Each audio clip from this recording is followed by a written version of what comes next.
The desert burns under a merciless sun, heat shimmering like molten glass. Roman soldiers march south, armor flashing like coins meant to buy obedience. They expect tribute, slaves, and glory, just as they took from Cleopatra's Egypt. But this is not Egypt. This is Nubia. And waiting here is a queen, Amanirenas of Kush. Tall, unyielding, scarred from war with one eye lost, but vision sharper than Rome's legions. Rome believes it cannot be stopped.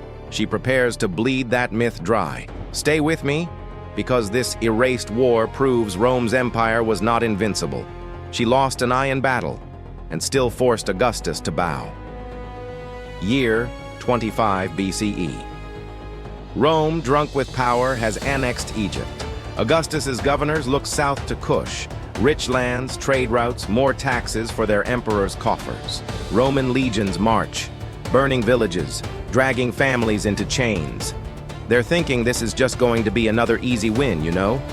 Instead, they ignite a storm. Amanirenas rallies her people, infantry, cavalry, and the feared Kushite archers. Ancient writers admitted their dread, arrows that punched through armor from impossible ranges. Her warriors swarm Roman forts in lightning raids. Walls crumble, and soldiers rush in every direction, panic spreading like wildfire. Statues of Augustus, Rome's god-emperor, are hacked apart. One bronze head is dragged back to Meroa in triumph. Buried beneath temple stairs, it becomes a daily ritual, every worshiper stepping on Augustus's face. That bronze head still exists. Dug from the sands in 1910, today it stares blankly from the British Museum. Proof that Rome's emperor was trampled underfoot by the people he tried to erase. Augustus rages. He sends reinforcements to crush the queen who dares humiliate him. But Kush is not an open field. It is desert, stone, and silence. Rome sweats, thirsts, and stumbles. Amanirenas strikes, vanishes, and strikes again. Forts smolder, soldiers rot, and Rome learns that the desert kills slower than swords. In Rome, senators sip wine beneath marble arches. On the frontier, legions choke on sand. Augustus wanted tribute. Instead, he bled for nothing.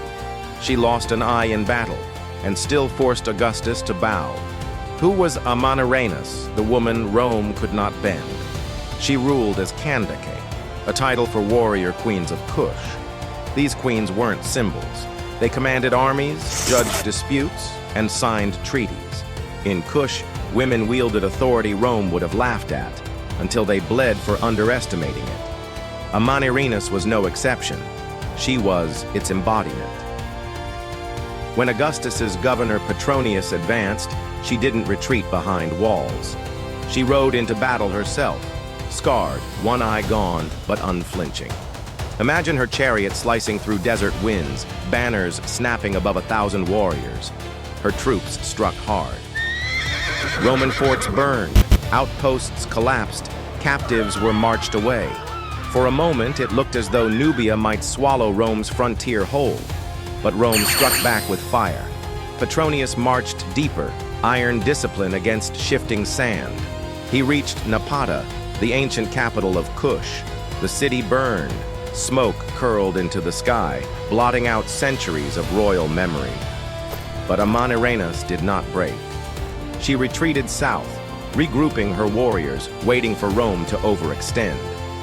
The desert became her fortress, its heat and emptiness her silent allies. Every advance brought Rome deeper into hunger, thirst, and ambush. The war dragged into stalemate. Neither side could crush the other. At last, diplomacy replaced blood. Amanirenas sent envoys not to beg, but to bargain with Augustus himself. The treaty stunned the empire. No tribute, no subjugation, just recognition of Kush's sovereignty. Rome had swallowed Egypt, but Nubia, led by a one-eyed queen, forced it to spit her kingdom back out. How do we know this happened?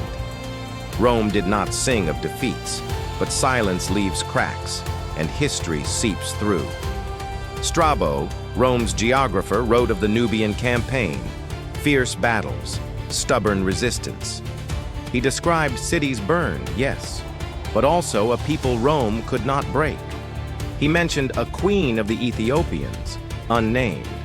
Rome denied her dignity even in words, but the ground of Nubia spoke louder.